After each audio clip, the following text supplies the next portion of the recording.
நம்ம பூமியுடைய மையப்பகுதி இருக்குல்ல, அதாவது சென்டர் போர்ஷன் அப்படின்னு சொல்லுவோம்ல, இந்த மையப்பகுதியை கடந்த நூற்றாண்டுடைய ஆரம்பத்துல இருந்தே நம்ம விஞ்ஞானிகள் அதிகமான ஆராய்ச்சிகளை செஞ்சுட்டு வராங்க.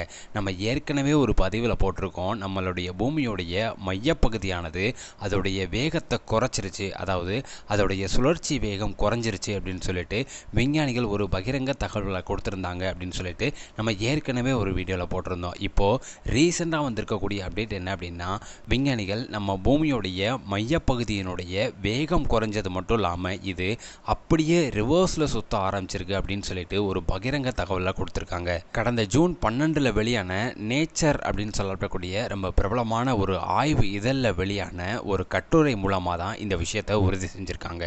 நம்ம பூமி 4 அடுக்குகளாக இருக்குது, சரிங்களா? இப்போ அந்த 4 அடுக்குகளில் முதல் அடுக்கை கிரஸ்ட் அப்படின்னு சொல்லுவாங்க, 2வது அடுக்கை மேண்டில் அப்படின்னு சொல்லுவாங்க, 3வது அடுக்கை வெளிப்புற மையம், 4வது அடுக்கை உள்புற மையம் அப்படின்னு சொல்லி 4 அடுக்குகளாக தான் நம்ம பூமி இருக்குது. பூமியுடைய மையப்பகுதி ரிவர்ஸில் சுற்றுது அப்படின்றத விஞ்ஞானிகள் ஒரு நாள்லையோ அல்லது ஏதோ ஒரு கருவியை கொண்டோ உடனுக்குடனேலாம் அவங்க கண்டுபிடிச்சிடுறாங்க. பல வருஷங்களாக அவங்க போராடி பல தரவுகளை கணக்கிட்டு துல்லியமான முறையில் தான் இந்த விஷயத்தை கண்டுபிடிச்சிருக்காங்க. என்னென்ன அப்படின்னா, அதாவது இதுக்கு முன்னாடி உள்ள காலகட்டத்திலையும் இப்போவும் பூமியில் உள்ள கடல் அலைகள் எப்படிலாம் வீசுது, அதோடைய தன்மைகள் எப்படி இருக்குது அப்படின்றத துல்லியமாக கணக்கிட்டுட்டே வந்திருக்காங்க. அதே மாதிரி பூமியில் பல தசாப்தங்களாக ஏற்பட்டிருக்கும்ல பெரிய பெரிய நிலநடுக்கங்கள், இதோடைய தரவுகளையும் கணக்கிட்டுட்டே வந்திருக்காங்க.